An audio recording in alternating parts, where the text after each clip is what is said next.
ધોરણ 12 પ્રકરણ 2 આપણે પૂરું કર્યું. બધા જ લેવલનું પ્રકરણ આપણે ગયા લેક્ચરમાં પૂરું થઈ ગયું છે. તો હવે આ પ્રકરણના નીટમાં જૂના વર્ષમાં પૂછાયેલા કેટલાક એમસીક્યુ આપણે સોલ્વ કરીશું. જેમ કે 2010માં પૂછાયેલો એમસીક્યુ છે. શું કહે છે? કેઆઈ નું 1.00 મોલલ જલીય દ્રાવણ આપેલ છે, તો કયા ફેરફારથી દ્રાવણના બાષ્પ દબાણમાં વધારો થશે? શું કહે છે? આપણે શું કરીએ કે દ્રાવણના બાષ્પ દબાણમાં વધારો થાય? NaCl ઉમેરવાથી, Na2SO4 ઉમેરવાથી, 1 મોલલ KI ઉમેરવાથી કે પાણી ઉમેરવાથી? આપણે જાણીએ છીએ મિત્રો કે જે બાષ્પ દબાણ જે છે એ સાંદ્રતાના કેવા પ્રમાણમાં હોય છે? વ્યસ્ત પ્રમાણમાં હોય છે. જેમ સાંદ્રતા વધારે એમ બાષ્પ દબાણ કેવું હોય છે? ઓછું. તો સ્વાભાવિક છે આપણે સાંદ્રતા ઘટાડવી પડે બાષ્પ દબાણ વધારવા માટે. NaCl ઉમેરો, Na2SO4 ઉમેરો કે KI ઉમેરો, મતલબ દ્રાવ્ય ઉમેરો તો સાંદ્રતા વધે, પણ જો તમે દ્રાવક ઉમેરો છો મતલબ કે પાણી ઉમેરો છો તો સાંદ્રતા શું થશે? ઘટશે. એટલે અહીંયા સિમ્પલ છે. અહીંયા તમારો જવાબ શું આવશે? પાણી ઉમેરવાથી. બરાબર. બીજો પ્રશ્ન જુઓ શું કહે છે? 1000 ગ્રામ પાણીમાં 68.5 ગ્રામ ગ્લુકોઝ ઓગાળીને દ્રાવણ બનાવવામાં આવ્યું છે, તો બનતા દ્રાવણનું ઠાર બિંદુ, સેલ્સિયસમાં તમને ઠાર બિંદુ આપેલું છે. તો જુઓ સીધું સૂત્ર જ મૂકી દેશું. ડેલ્ટા TF બરાબર ગ્લુકોઝ છે, અરે સુક્રોઝ છે એટલે આપણે આઈ લેવાની જરૂર નથી, એટલે સીધું જ આપણે સૂત્ર મૂકી દઈએ. KF ગુણ્યા મોલાલિટી, પણ મોલાલિટી એટલે 1000 ગુણ્યા W2 છેદમાં M2 અને ગુણ્યા W1. તો KF પાણી માટે આપણને ખ્યાલ છે કેટલો? 1.86. બરાબર. ના આપેલો તો પણ પાણી માટે KF યાદ રાખી લેવાનો 1.86 ગુણ્યા 1000 W2 એટલે કેટલા ગ્રામ સુક્રોઝ ઓગાળ્યું? 68.5 ગ્રામ અને છેદમાં M2 મોલર દળ જે છે સુક્રોઝનું કેટલું છે?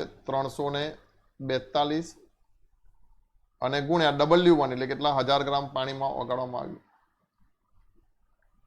બરાબર. તો હવે આ કેન્સલ થશે અને તમે આનો ગુણાકાર કરશો તો તમને મળશે 0.372. પણ ધ્યાન રાખજો હા, જવાબ તમારે આ નથી, અંશ સેલ્સિયસ. કેમ? કારણ કે આ ડેલ્ટા TF પૂછ્યું, આ ઠાર બિંદુમાં થતો ઘટાડો છે. પ્રશ્નમાં તમને શું પૂછ્યું છે? દ્રાવણનું ઠાર બિંદુ. તો ધેરફોર દ્રાવણનું ઠાર બિંદુ કેટલું થાય? તો પાણીનું ઠાર બિંદુ કેટલું હોય? 0 અંશ સેલ્સિયસ. જોઈ લેવાનો એકમ અહીંયા સેલ્સિયસમાં છે ને, તો કેટલા? 0 અંશ સેલ્સિયસ માઇનસ કેટલા કરવા પડે? 0.372. તો આપણો જે જવાબ જે છે માઇનસમાં આવશે. 0.372 અંશ સેલ્સિયસ એ દ્રાવણનું ઠાર બિંદુ થશે. એટલે યાદ રાખવાનું, જ્યારે પણ સેલ્સિયસમાં પૂછે છે અને પાણી દ્રાવક હોય તો ઠાર બિંદુનો જવાબ મિત્રો માઇનસમાં જ આવે. કેલ્ક્યુલેટર વાપરવા મળશે નહીં, એટલે ગણતરીની તમારે પ્રેક્ટિસ ફટાફટ રફમાં કરવી પડે. ગણતરીમાં તમે લોજિકલી પણ ફટાફટ ગણતરી કરીને આ એમસીક્યુના આંકડા જોઈને પણ તમે જવાબ આપી શકો. પછી જો આ પ્રશ્ન શું છે? એક સંયોજન કે જે એક દ્રાવકમાં વિયોજન પામે છે અને બીજા દ્રાવકમાં સુયોજન પામે છે, તો તેના વોન્ટ-ઓફ અવયવ I અનુક્રમે. તો હવે આપણને ખ્યાલ છે મિત્રો, જો સુયોજન થતું હોય તો I is less than 1 હોય અને વિયોજન થતું હોય તો I is greater than 1 હોય. બરાબર. અને આદર્શ દ્રાવણ માટે equal to 1. તો પહેલા શું થાય? જે વિયોજન પામે છે તો પહેલા I વધારે હશે, એટલે પહેલા ઓછો વધારે, 1 કરતા વધારે અને પછી 1 કરતા ઓછો, પછી શું થાય? બીજા દ્રાવણમાં સુયોજન થાય એટલે 1 કરતા કેવું થઈ જશે? ઓછો થઈ જશે. ક્લિયર વાત? તો અહીંયા 1 કરતા વધારે અને 1 કરતા ઓછો, તો આ સી જવાબ આવશે. આ દાખલો જોવા બીજો શું કહે છે, 2011માં પૂછાયેલો છે. પ્રોટીનનું 200 મિલી જલીય દ્રાવણ તેના 1.26 ગ્રામ ધરાવે છે. 300 કેલ્વિન તાપમાને દ્રાવણનું અભિસરણ દબાણ 2.57 × 10⁻³ બાર આપેલું છે. તો પ્રોટીનનું મોલર દળ ગણો અથવા આણ્વીય દળ. ચોપડીનો અભ્યાસ કર્યો હશે અને ખબર હશે મિત્રો કે આ ઉદાહરણનો જ પ્રશ્ન છે, બરાબર? એટલે મોટે ભાગે જે પ્રશ્નો જે છે એ ઉદાહરણમાંથી પણ આવતા હોય છે, સ્વાધ્યાયમાંથી પણ આવતા હોય છે. અને એમાં પણ હમણાં 1-2 વર્ષથી NTA નીટની પરીક્ષા લે છે, એટલે બિલકુલ બુક બેઝ મોટાભાગના પ્રશ્નો બુક બેઝ પૂછાશે, બરાબર? એટલે બીજી બધી પળોજણમાં પડવાનું જ નહીં. બધી પેલી મોટી મોટી ઇન્સ્ટિટ્યૂટોની આ શીખવાડી અને પેલું શીખવાડે, બધી નવી નવી વાતો લઈ આવે અને જુદા એંગલથી શીખવાડે, ધંધો કરવા, બરાબર? એટલે તમારે બુક જોવાની છે અને બુક જે છે ને એના બેઝ ઉપર જ બધું ક્લિયર કરવાનું છે. હા, એને લગતું 1-2 ટોપિક હોઈ શકે, બરાબર? પણ આપણે ક્યાં 720 માં 720 લાવવાના છે? 650 લાવો એટલે ઘણું, મતલબ માર્જિન ઓફ એરર તમને 100 માર્કનું મળશે. ઓછા આવ્યા વાંધો નહીં, પણ તમે બુકની એકદમ ડીપમાં તૈયારી કરો તો બીજું બધું જવા દેશો તો પણ ચાલશે, તમારા ટાર્ગેટ સુધી પહોંચી જશો, બરાબર? તો જુઓ, 200 મિલી જલીય દ્રાવણ તેના 1.26 ગ્રામ ધરાવે છે.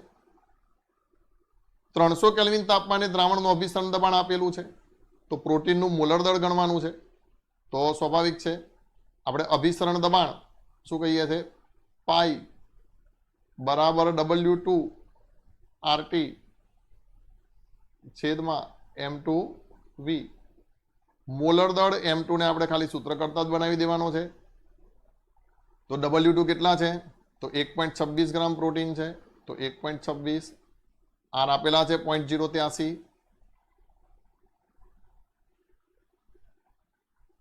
ગુણ્યા તાપમાન કેટલું 300 કેલ્વિન, અને છેદમાં હવે M2 ઉપર જતો રહ્યો છે તો પાઈ નીચે આવી જશે, તો પાઈ કેટલું છે 2.57 × 10⁻³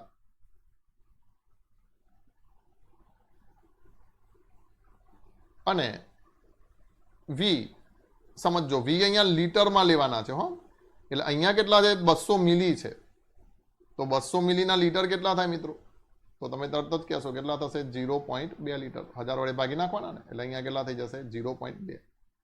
તમે ગણશો -3 ને ઉપર લઈ જશો એટલે તમારે આટલો જવાબ આવશે 61038 ગ્રામ પ્રતિ મોલ. બુકનું છે એટલે મને યાદ જ છે કે આ રીતે 60,000 ની ઉપર કંઈક જવાબ આવે છે. અને યાદ રાખવાનું, પ્રોટીન એને જ કહેવાય કે જેનું મોલર દળ, જે પોલીપેપ્ટાઇડનું મોલર દળ 10,000 કરતાં વધારે હોય. આ પ્રોટીનની સામાન્ય વ્યાખ્યા છે. એટલે અહીંયા તો બધા ઓપ્શન મોટા જ આપેલા છે, પણ આવો પ્રોટીનવાળા દાખલાનો જવાબ 10,000 કરતાં મોટો જ આવે મોલર દળનો. પછી જો અહીંયા પાણી માટે ઠાર બિંદુ અવનયન અચળાંક 1.86 પ્રતિ મોલાલિટી છે. જો 5 ગ્રામ Na2SO4 ને 45 ગ્રામ પાણીમાં દ્રાવ્ય કરવામાં આવે તો ઠાર બિંદુમાં -3.82 નો ફેરફાર થાય છે. તો Na2SO4 માટે વોન્ટ ઓફ અવયવ ગણો. હવે જે એક લોજિકલ વાત કરી દઉં, વિયોજન થાય તો હંમેશા I is less than or equal to n હોય. n શું છે, કણો દ્વારા છૂટા, જે આયનીય સંયોજન છે એના દ્વારા છૂટા પડતા કણોની સંખ્યા. એના કરતા I ક્યારેય વધે નહીં, બરાબર? એ ધ્યાન રાખી લેવાનું. તો અહીંયા છે કોણ, તો 2Na છે અને વત્તા 1 SO4 -2 છે, એટલે ટોટલ કેટલા કણો થઈ ગયા, 3 કણો થઈ ગયા. એટલે n બરાબર કેટલા મળશે, 3 મળશે. એનો સીધો મતલબ કે આઈનો જવાબ 3 કરતા ઓછો હોવો જોઈએ, બરાબર? તો આપણે ગણીશું તો પણ જવાબ કાં તો 2.05 અથવા તો 2.63 આપણને મળશે. તો જુઓ, કિંમત મૂકી દઈએ, ડેલ્ટા TF બરાબર I છે ને, એટલે પહેલા આપણે I લઈ લેશું. કેમ? કારણ કે વિયોજન પામતો પદાર્થ છે એટલે I હશે. I ગુણ્યા KF ગુણ્યા W2 1000 મૂકી દઈએ. ચલો 1000 ના મૂકવા હોય પેલા લીટરમાં લઈ લેવાના. પછી મોલર દળ M2 અને ગુણ્યા W1. તો હવે સ્વાભાવિક છે આપણે કોને સૂત્ર કરતા બનાવી દઈએ, આઈને સૂત્ર કરતા બનાવી દઈએ આને. તો ડેલ્ટા ટીએફ કેટલું છે, તો કે ઠાર બિંદુમાં -3.82°C નો ફેરફાર થાય છે. હવે ધ્યાન રાખજો, દ્રાવણનું ઠાર બિંદુ -382° છે, પણ ફેરફાર અમે કોઈ દિવસ માઇનસ ના હોય. અહીંયા ખરેખર તો એવું હોવું જોઈએ કે ઠાર બિંદુ આ ફેરફાર ના લખવાનું હોય. ઠાર બિંદુ -382° થાય છે, ખરેખર સાચું વાક્ય એવું છે, બરાબર. ફેરફાર કોઈ દિવસ માઇનસ ના હોય મિત્રો, એને પ્લસ જ લઈ લેવાનું. તો અહીંયા ડેલ્ટા ટીએફ કેટલો આવશે, તો +3.82 આવશે, બરાબર. એટલે +3.82 મૂકીશું ગુણ્યા M2 મોલર દળ ગણીએ Na2SO4 નું. તો આ Na2 એટલે 23 દુ કેટલા થઈ ગયા, 46 થઈ ગયા. S એટલે એનું મોલર દળ કેટલું, 32, અને આ કેટલું છે, 16 ચોક 64. તો 6 ને 4 10 ને 2 12, 12 નો બગડો વધી 1, 4 ને 1 5, 5 ને 3 8, 8 ને 6 14, 142, બરાબર. 6 ને 2 8, 8 ને 4 12 નો બગડો વધી 1, 4 ને 1 5, 5 ને 3 8, 8 ને 6 14, એટલે મોલર દળ કેટલું આવશે, 142 ગુણ્યા W1. તો 45 ગ્રામ પાણી, એટલે ગુણ્યા કેટલા કરી નાખીએ, 45 કરી નાખીએ. છેદમાં હવે KF લઈ જઈએ તો 1.86 છે ને. જો KF ફેરફાર છે તો માઇનસ ક્યારે ના હોય. છેદમાં W2 તો કેટલા ગ્રામ છે, 5 ગ્રામ છે, એટલે મૂકી દઈએ 5 ગ્રામ, અને પાછું છેદમાં કેટલા મૂકી દઈએ, 1000 મૂકી દઈએ. તો હવે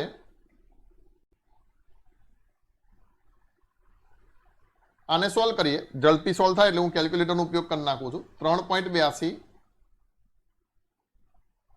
ગુણ્યા 142 ગુણ્યા 45 ભાગ્યા 1.86 ભાગ્યા 5, અથવા તો 5000 સીધા કરી નાખું ને, તો કેટલા મળશે આપણને, 2.6247, મતલબ કેટલો, 2.63 આપણો જવાબ આવશે. તો therefore I બરાબર કેટલો થયો, 2.63.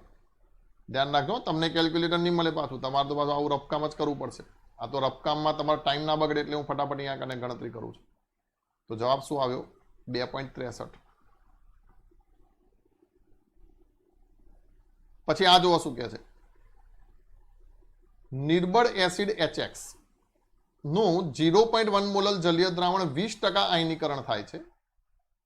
જો પાણી માટે KF 1.86 પ્રતિ મોલાલિટી હોય તો દ્રાવણનું ઠાર બિંદુ ખાલી જગ્યા થશે. હવે સમજો, દ્રાવણનું ઠાર બિંદુ મતલબ આપણે શું શોધવાનું છે, ડેલ્ટા TF. નિર્બળ એસિડ છે જેનું વિયોજન થશે એટલે I લેવો પડશે, તો I ગુણ્યા KF અને ગુણ્યા અહીંયા મોલાલિટી સીધી આપી જ દીધેલી છે એટલે આપણે શું કરી નાખીએ, એમ કરી નાખીએ. હવે સમજો, આપણી જોડે મોલાલિટી છે, બરાબર, કેટલી આપેલી છે, 0.1 મોલર, એટલે એ છે. KF ની વેલ્યુ પણ આપણી જોડે છે, તો આપણે શું શોધવું પડે, I શોધવું પડે, બરાબર. પણ I સીધો નથી આપ્યો, I શેના ઉપરથી આપ્યો છે આપણને, 20% આયનીકરણ થાય છે, મતલબ આયનીકરણ અંશ આપણને આપેલો છે આલ્ફા. તો આલ્ફા ઉપરથી આપણે શું શોધી કાઢશું, I શોધી કાઢશું, બરાબર. તો શું કહીએ, અહીં આલ્ફા બરાબર કેટલા થશે, તો 20/100, ટકાને 100 ભાગો એટલે શું મળે, અંશ મળે, એટલે કેટલા થઈ જશે, 0.2 થઈ જશે. તો હવે સૂત્ર શું છે, આલ્ફા બરાબર I-1 છેદમાં n-1. તો therefore આલ્ફા કેટલા છે, 0.2 છે. I-1 હવે HX એટલે 2 કણો થયા એટલે 2 માઇનસ કેટલા લઈ લઈએ, 1, એટલે therefore I બરાબર કેટલા થયા, 1 પોઈન્ટ, બરાબર ને, પ્લસ આવા જ જવા દઈએ એટલે કેટલા થઈ ગયા, 1.02. તો I બરાબર 1.02 થઈ ગયા મિત્રો. તો હવે આમાં કિંમત મૂકી દઈએ, તો therefore ડેલ્ટા TF બરાબર 1.02 ગુણ્યા 1.86 અને ગુણ્યા મોલાલિટી જે છે કેટલી આપેલી છે 0.1 તો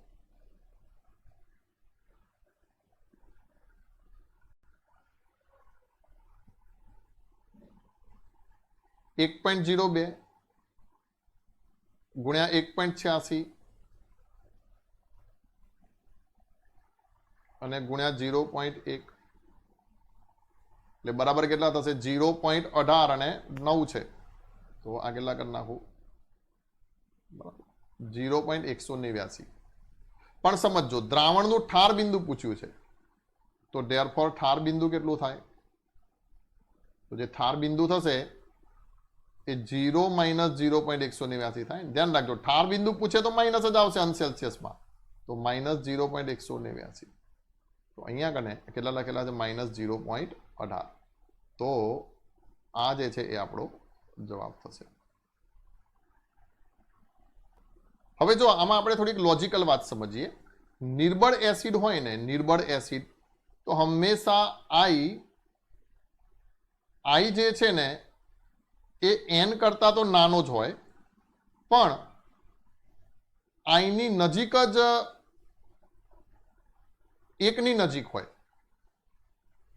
આઈ જેમ કે તમે અહીંયા જોઈ લો છો કે અહીંયા બે કણો છૂટા પડશે પણ નિર્બળ એસિડ છે તો બહુ વિયોજન થવાનું નથી એટલે એકની આજુબાજુ જ તમને n મળશે મતલબ વધારે 1.02 1.05 કાં તો બહુ કરો તો 1.2 1.3 બરાબર એટલે તમે એમસીક્યુમાં જો અહીંયા કને ઓપ્શનમાં વધુ તફાવત હોય તો નિર્બળ એસિડ માટે તમે સીધો પણ જવાબ મૂકી શકો છો જેમ કે જો અમે આઈ ના લીધું તો આ 1.86 અને 0.1 તો શું થઈ ગયું 0.18 જ આવ્યું અહીંયા કને પાછું ખ્યાલ આવે છે ને વાત તો અહીંયા 0.18 એ સીધો તમે અહીંયા કને જવાબ ડાયરેક્ટ મૂકી શકો વગર ગણતરીએ હા પણ એમસીક્યુમાં જો છેક સુધી લઈ ગયા હોય આવા આંકડા 0.189 0.187 0.186 તો તમારે પછી આઈથી ગણવું પડે એટલે આ જોઈ લેવાનું કે આમાં કેવો તફાવત છે તો તમને પછી જલ્દી જવાબ મળે જો હવે આ જુઓ શું કહે છે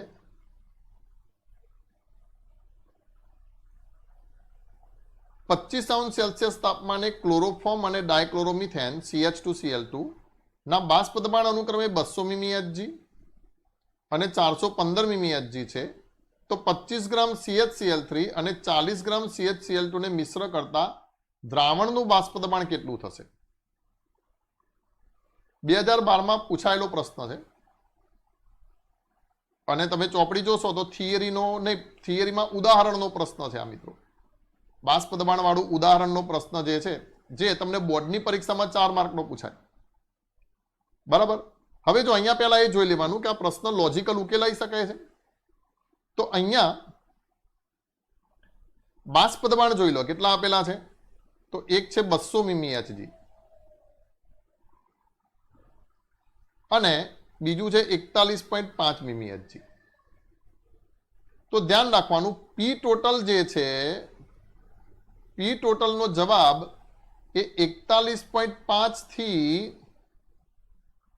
200 ની વચ્ચે જ આવે અથવા તો ત્યાં સુધી જ આવે મતલબ 200 થી વધે ના 41.5 થી ઘટે ના તો પહેલા તમારે એમસીક્યુમાં ડાયરેક્ટ એવું નિરીક્ષણ કરી લેવાનું કે 41.5 થી 200 સુધી કોઈ આંકડો ફિટ થાય છે અને બીજા કેવી રીતે છે તો જુઓ અહીંયા એક આંકડો આ ફિટ થાય છે 173.9 41.5 થી વધુ 200 થી ઓછો 615 200 થી વધી ગયું 347 200 થી વધી ગયું 285 200 થી વધી ગયું બરાબર તો તમારો જવાબ અહીંયા કને ડાયરેક્ટ જ મિત્રો ક્લિયર થઈ જશે કે તમારો જવાબ આ છે એટલે જનરલી એટલા બધા મોટા દાખલા હોય કે જે તમારે બહુ ઘણી બધી વાર થાય ગણતા 5-7 મિનિટ ઉપર નીકળી જાય તો એ લોકો એમસીક્યુ મોટે ભાગે લોજિકલ એમસીક્યુ મૂકી દેશે કે દાખલો લોજિકથી સોલ્વ થાય છે તો આ રહ્યું તમારું લોજિક બરાબર એ તમે ભણ્યા છો કે પી ટોટલ ક્યારે બી બે જે જુદા જુદા દ્રાવણો છે એના બાષ્પ દબાણ વધુ બાષ્પ દબાણવાળા દ્રાવણથી એનું બાષ્પ દબાણ વધે નહીં અને ઓછા બાષ્પ દબાણવાળા દ્રાવણ કરતાં એનું બાષ્પ દબાણ ઘટે નહીં એટલે વચ્ચેનો જવાબ વેરી થાય એ તમારે લખવાનો તો મેં તો શરૂઆતમાં આટલી બધી જગ્યા છોડી હતી પણ અહીંયા કોઈ જરૂર પડશે નહીં ચલો હવે નીચેના 0.1 મોલલ જલીય દ્રાવણ પૈકી કોના ઠાર બિંદુમાં થતો ઘટાડો સૌથી વધારે હશે ઠાર બિંદુમાં થતો ઘટાડો શું છે? સંખ્યાત્મક ગુણધર્મ છે. બધાની સાંદ્રતા સરખી છે તો સંખ્યા કણોની સાંદ્રતાના કેવા પ્રમાણમાં? સમપ્રમાણમાં. તો જોઈ લઈએ, અહીંયા સંખ્યા કણો આના કેટલા છે? 5 છે. KCl ના કેટલા છે? 2 છે. K2SO4 ના કેટલા છે? 3 છે. આના કેટલા છે? 1. તો સૌથી વધારે સંખ્યા કણો આના છે તો 0.5 ગુણ્યા 0.1 ગુણ્યા 5 તો મોલાલિટી પણ આની વધશે, અને જેટલી મોલાલિટી વધારે એટલો ઠાર બિંદુમાં ઘટાડો વધારે. બરાબર, એટલે એ જવાબ આવશે. શું પૂછ્યું છે? ઠાર બિંદુમાં થતો ઘટાડો સૌથી વધારે કોનો હશે? સારું, હું તમને પ્રશ્ન એમ પૂછું કે કોનું ઠાર બિંદુ સૌથી વધારે હશે? કોનું ઠાર બિંદુ સૌથી વધારે હશે? તો મિત્રો જવાબ આવશે ડી. બરાબર, કારણ કે ઘટાડો ઓછો થયો. આ શું બતાવે છે? એક જ સંખ્યા કણ એટલે ઘટાડો ઓછો થયો તો ઠાર બિંદુ કેવું છે? વધારે છે. તમે વધારે પૈસા વાપરી નાખ્યા તો હવે તમારી જોડે ઓછા પૈસા રહેશે. આઈડિયું. પણ જો તમે ઓછા પૈસા વાપરો તમારી જોડે વધારે પૈસા રહેશે તો આ ઠાર બિંદુ વધારે કોનું હશે? તો આ ગ્લુકોઝના દ્રાવણનું. પણ વધુ ઘટાડો કોનામાં થશે? તો એમાં થશે. બરાબર, એટલે શબ્દો પકડવાના, ધ્યાન રાખવાનું. આ જુઓ પછી શું કહે છે? 100 ગ્રામ પાણીમાં 6.5 ગ્રામ દ્રાવ્ય ધરાવતા દ્રાવણનું 100 °C તાપમાને બાષ્પ દબાણ 732 mmHg છે. જો Kb બરાબર 0.52 હોય તો દ્રાવણનું ઉત્કલન બિંદુ કેટલું થશે? બરાબર, 2016માં પૂછાયેલો પ્રશ્ન છે. તો જો પહેલા તો શોધવાનું શું પૂછ્યું છે? દ્રાવણનું ઉત્કલન બિંદુ. તો સૂત્ર શું છે? ડેલ્ટા ટીબી બરાબર KB ગુણ્યા 1000 ગુણ્યા W2 છેદમાં M2 અને ગુણ્યા W1. હવે જો કઈ કઈ માહિતી છે આપણા જોડે? 100 ગ્રામ પાણી મતલબ W1 છે, 6.5 ગ્રામ દ્રાવ્ય મતલબ W2 છે, ધરાવતા દ્રાવણનું 100 °C તાપમાને બાષ્પ દબાણ 732 મીમી છે. આપણને એમ થાય કે આ બાષ્પ દબાણ શું કરવા આવ્યું છે? તો જો KB છે આપણી જોડે, સોરી આ KF ની પણ શું કહી દેશું? KB 0.52 હોય તો દ્રાવણનું ઉત્કલન બિંદુ. તો KB છે 1000 છે, W2 છે, W1 છે. આપણી જોડે શું નથી? મોલર દળ નથી મિત્રો.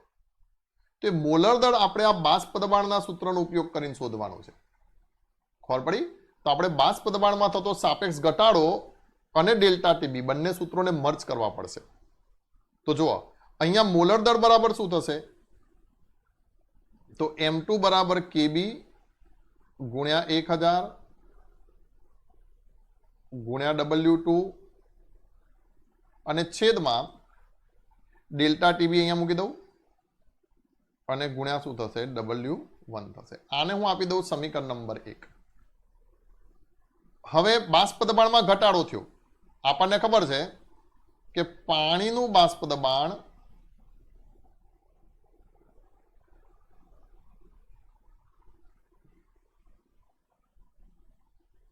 કેટલું? વાતાવરણના બાહ્ય દબાણ જેટલું હોય, મતલબ કેટલું? 1 બાર હોય.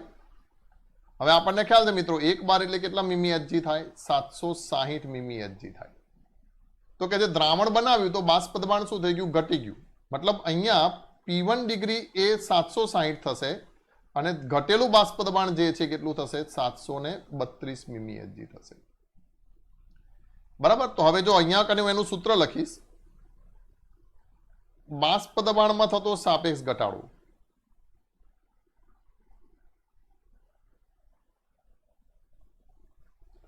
બરાબર શું થશે? તો P1 ડિગ્રી માઇનસ P1 છેદમાં P1 ડિગ્રી બરાબર W2 છેદમાં M2 અને ગુણ્યા M1 ના છેદમાં W1. બરાબર, આપણી જોડે આ સૂત્ર છે. હવે શું કરીશું? M2 ની જે કિંમત છે એ આપણે અહીંયા મૂકી દેશું.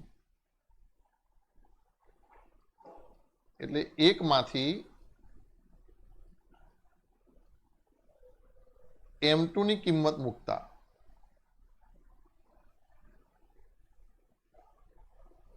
તો હવે જોજો હું અહીંયા સાઈડમાં કિંમત મૂકું એટલે તમને થોડુંક દેખાય ડિસ્પ્લેમાં. તો આ P1 ડિગ્રી માઇનસ P1 છેદમાં P1 ડિગ્રી બરાબર W2 એમના એમ રહેવા દઉં ગુણ્યા અહીંયા M1 પણ એમના એમ રહેવા દઉં છેદમાં W1 પણ એમના એમ રહેવા દઉં. હવે સમજો M2 ની કિંમત હું અહીંયા કને મૂકી દઈશ, મતલબ મને આ શું મળશે KB ગુણ્યા 1000 ગુણ્યા W2 બરાબર. હવે આ છેદ છે તો આ છેદનો છેદ ક્યાં જશે? અંશમાં જશે, એટલે પાછા શું થશે ડેલ્ટા TB અને ગુણ્યા W1. તો જો મોટા ભાગના અહીંયા કને આ પદો કેન્સલ થઈ ગયા, W1 કેન્સલ, W2 કેન્સલ. તો હવે ડેલ્ટા TB બરાબર કેટલું થશે? તો સમજો એક પદ છે આ કેટલું, તો P1 ડિગ્રી 760 મીમી હોય તો આ કેટલું થશે 760 માઇનસ 732 અને છેદમાં પાછું 760. એને ગુણ્યામાં શું થશે 1000 જશે. જો કે અહીંયા હું પદ નથી લખતો અને જો સીધું જ અહીંયા કને એક કામ કરું કે લખી નાખું, ચલો લખી નાખું. તો એને ગુણ્યામાં શું જશે તો KB જશે. તો KB કેટલા છે તો 0.52, એટલે અહીંયા હું કેટલા કરી નાખું 0.52 ગુણ્યા કેટલા થશે 1000 અને છેદમાં આ પદ જે છે M1 અહીંયા આવશે. એટલે M1 એટલે શું સમજો પાણીનું મોલર દળ, એટલે કેટલા મૂકી દઉં 18 મૂકી દઉં. તો જુઓ 760 માઇનસ 732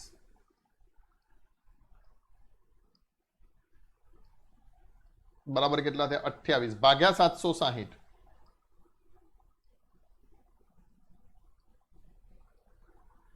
ગુણ્યા 0.52 ગુણ્યા 1000 અને ભાગ્યા કેટલા કરી નાખું 18 કરી નાખું. તો મને કેટલા મળશે 1.064. તો ધેરફોર ડેલ્ટા TB બરાબર કેટલા થશે 1.064. ઓન સેલ્સિયસ લખો કે કેલ્વિન લખો, ફેરફાર ખોટ થાય. તો ધેરફોર ઉત્કલન બિંદુ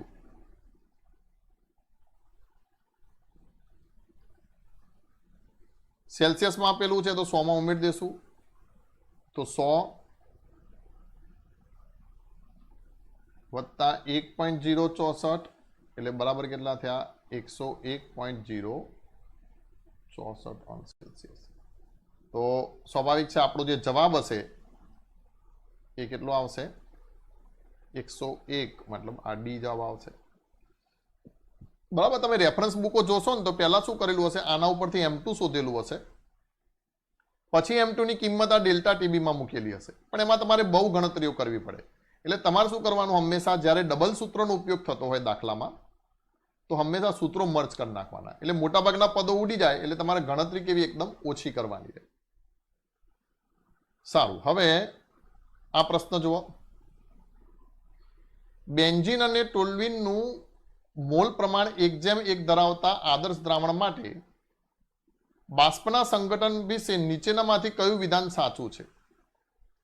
તાપમાન 25°C જેટલું અચળ ધારો અને વેપર પ્રેશર આપેલું છે એ 25°C તાપમાને બેન્ઝીનનું કેટલું છે તો 12.8 કિલોપાસ્કલ અને ટોલ્યુઈનનું છે 3.85 કિલોપાસ્કલ. આ માહિતી આપેલી છે. તમને શું શોધવાનું કહે છે કે ટોલ્યુઈન બાષ્પ ટોલ્યુઈનના વધારે ટકા ધરાવશે, મતલબ કોનું બાષ્પ અવસ્થામાં કયા ઘટકનું પ્રમાણ વધારે હશે. તો જો સીધી વસ્તુ છે, જો મોલન્સ સમાન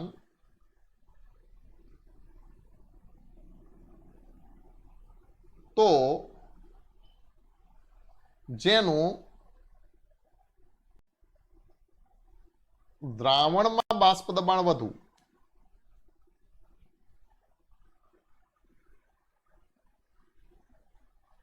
તેનું બાષ્પ અવસ્થામાં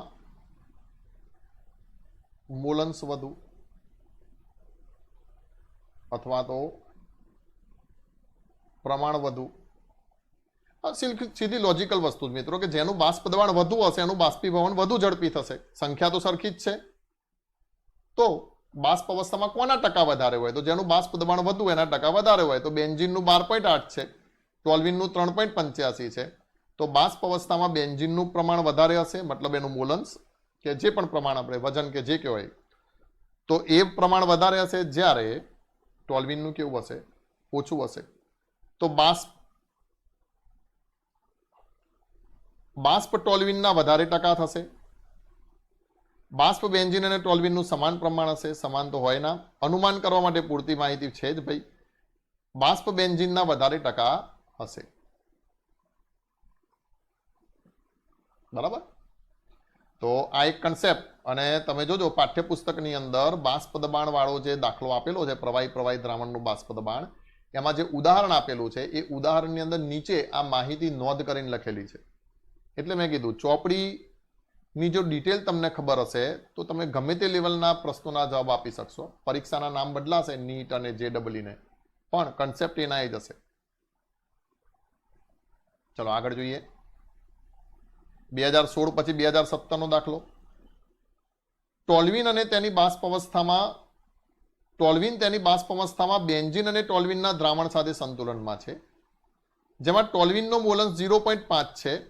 એ જ તાપમાને જો શુદ્ધ બેન્ઝીનનું બાષ્પ દબાણ 119 ટોર હોય અને શુદ્ધ ટોલ્યુઇનનું બાષ્પ દબાણ 37.0 ટોર હોય તો બાષ્પ અવસ્થામાં ટોલ્યુઇનના મોલન્સ શું થશે? જો ટોલ્યુઇનને આપણે ઘટક 1 કહી દઈએ અને બેન્ઝીનને ઘટક 2 કહી દઈએ. કોઈ થિયરિકલી ગણવાનું નથી, પણ આ તો તમને ખ્યાલ આવે એટલે કહું છું. હવે આપણે શું કહેશું? બાષ્પ અવસ્થામાં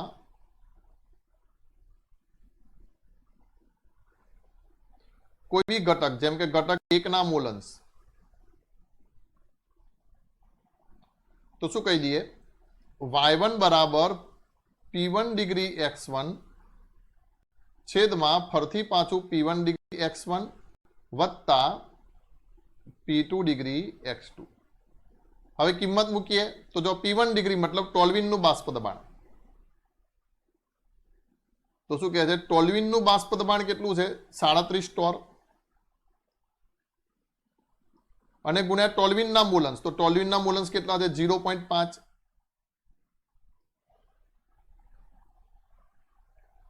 તો આ P1 ડિગ્રી x1 થઈ ગયું. પાછું અહીંયા 37 ગુણ્યા કેટલા થઈ જશે? 0.5 થઈ જશે. અને વત્તા બેન્ઝીન, ટોલ્યુઇનના દ્રાવણ ટોલ્યુઇનના મોલન્સ 0.5 અને શુદ્ધ ટોલ્યુઇનનું બાષ્પ દબાણ 37 ટોર. બાષ્પ અવસ્થામાં મોલન્સ શું હશે? બેન્ઝીન જે છે એનું બાષ્પ દબાણ કેટલું? શુદ્ધ બેન્ઝીનનું બાષ્પ દબાણ આવ્યું કેટલું છે? 119 છે ને. શુદ્ધ બેન્ઝીનનું બાષ્પ દબાણ 119 ટોર. હવે સમજો, એક ઘટકના મોલન્સ 0.5 છે, તો બીજા ઘટકના મોલન્સ શું? એકમાંથી બાદ કરી નાખવાના, તો પાછા શું મળશે? 0.5 જ મળશે. એટલે આ કેટલા નાખીએ? 0.5 કરી નાખીએ. બરાબર. હવે y1 બરાબર કેટલા? તો 37 ના અડધા, જેમ કે 36 ના અડધા 18 થાય. બરાબર. તો આ કેટલા કરી નાખીએ? 18.5 છેદમાં પાછા કેટલા લઈ લઉં? 18.5 અને વત્તા 119 એટલે 120 ના અડધા કેટલા? 60. તો 119 ના અડધા કેટલા થશે? તો 59.5 થશે. તો આજે મને મળશે કેટલા મળશે? 18.5 ભાગ્યા આ 0.5 એટલે કેટલા કરી નાખું? 60. અને 60 ને 10 70 ને 8 કેટલા કરી નાખીએ? 78 કરી નાખીએ. બરાબર. હવે આમ તો કેલ્ક્યુલેટરથી ગણી આપું, પણ ડાયરેક્ટ પણ તમે જવાબ અહીંયા કને મૂકી શકો છો. જોજો.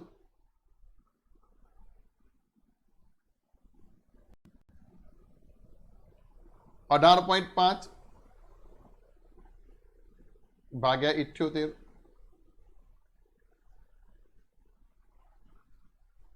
એટલે 0.237. એટલે y1 બરાબર કેટલા મળશે? 0.237. જે શું થશે? ટોલ્યુઇનના મોલન્સ થશે, ઘટક 1 ના. તો જો 0.237. જો એ જ રીતે આ બે પ્રશ્નો મેં પાસ પાસે મૂક્યા છે મિત્રો. આ નીટની પરીક્ષામાં 2019માં પૂછાયો હતો. આ ગઈ સાલ પૂછાયેલો પ્રશ્ન નીટ 2020માં. બંને પ્રશ્ન વાંચો. શું કહે છે? મહત્તમ ઉત્કલન એજીઓટ્રોપ બનાવતું મિશ્રણ કયું છે? અને આમાં એમ કહે છે કે રાઉલ્ટના નિયમથી મિશ્રણ કે તે ધન વિચલન દર્શાવે. બરાબર, બંને એક જ પ્રકારના પ્રશ્નો. આપણને ખબર છે કે મહત્તમ ઉત્કલન એજીઓટ્રોપ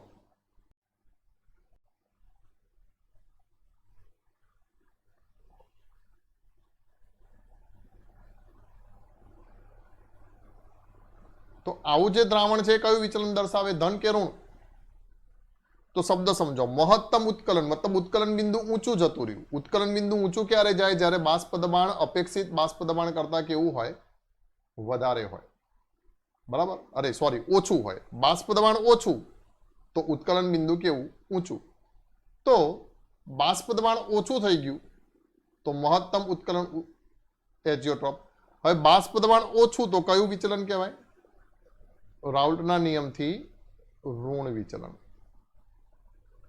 તો અહીંયા કને આ પ્રશ્નમાં ઋણ વિચલન દર્શાવતું દ્રાવણ પૂછ્યું છે, જ્યારે અહીંયા રાઉલ્ટના નિયમથી મિશ્રણ કે જે ધન વિચલન દર્શાવે છે. તો અહીંયા ધન વિચલન દર્શાવતું દ્રાવણ પૂછ્યું છે.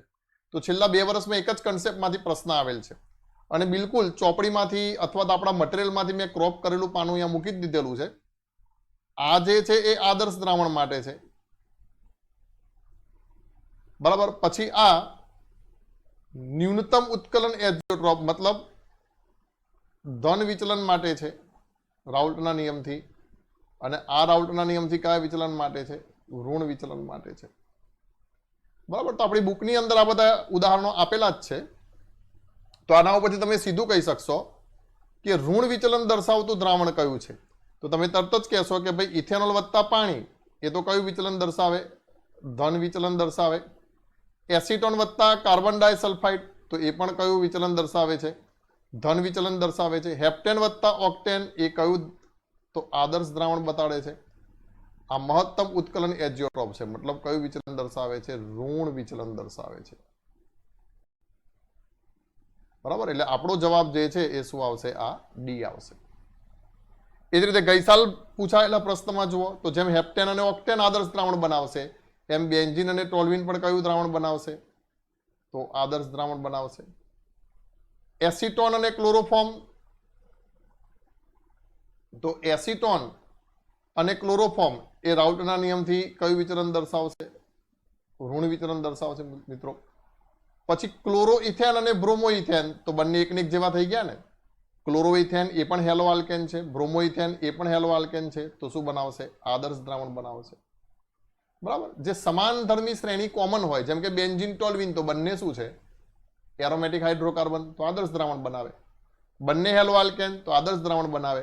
પછી અહીંયા જોઈ લો હેપ્ટેન ઓક્ટેન, તો બંને એલિફેટિક હાઇડ્રોકાર્બન છે, તો એ પણ હાઇડ્રોકાર્બન, તો એ પણ આદર્શ દ્રાવણ બનાવશે. તો અહીંયા શું આવશે? ઇથેનોલ વત્તા એસિટોન. ઇથેનોલ અને એસિટોન રાઉલ્ટના નિયમથી કેવું વિચલન દર્શાવશે? ધન વિચલન દર્શાવશે. જો આ ધન વિચલન માટે મેં અહીંયા લખ્યું છે ઇથેનોલ એસિટોન મહત્તમ ન્યૂનતમ ઉત્કલન એજીઓટ્રોપ વાળું, મતલબ ઇથેનોલ વત્તા એજીટોન જે ધન વિચલન, એસિટોન જે ધન વિચલન, અને 68% W/W કોનું? HNO3 નું જલીય દ્રાવણ. અહીંયા આપણને રહી ગયું છે એ કયું વિચલન દર્શાવશે? ઋણ વિચલન, અથવા તેને શું કહેશું? મહત્તમ ઉત્કલન એજીઓટ્રોપ કહેશું. બરાબર, પછી આપણ નીટમાં 2020માં પૂછાયેલો પ્રશ્ન. તો આ પાઠમાંથી 2020માં 2 પ્રશ્નો પૂછાયા, મતલબ 8 માર્ક તમને આ જ પાઠ આપી દે. તો શું કહે છે જુઓ, બેન્ઝીનનો ઠાર બિંદુ અવનયન અચળાંક 5.12 કિલો કેલ્વિન કિલોગ્રામ પ્રતિ મોલ છે. બેન્ઝીનમાં રહેલા એક વિદ્યુત અવિભાજ્ય દ્રાવ્ય ધરાવતા 0.078 મોલાલિટીના દ્રાવણ માટે ઠાર બિંદુ અવનયન શોધો. ડેલ્ટા ટીએફ શોધવાનું છે. તો હવે આમાં કશું નવું જ નથી ને, જો સીધું જ સૂત્ર મૂકી દેશું. ડેલ્ટા ટીએફ બરાબર શું કરી નાખીએ? તો કેએફ ગુણ્યા મોલાલિટી. ઠાર બિંદુ અવનમન શોધો તો કેટલું અવનમન થાય છે ઠાર બિંદુમાં એ ડેલ્ટા ટીએફ શોધવાનું છે તો કેએફ કેટલા છે તો 5.12 અને ગુણ્યા મોલાલિટી કેટલી આપેલી છે તો 0.078 તો જો શું આવશે 5.12 ગુણ્યા 0.078 બરાબર કેટલા થશે 0.399 બે દશાંશ સુધી લઈ શકાય ચિહ્ન તો 0.399 એટલે કેટલા થઈ જશે 0.40 થઈ જશે એટલે બરાબર કેટલા કહી દેશું 0.40 કેલ્વિન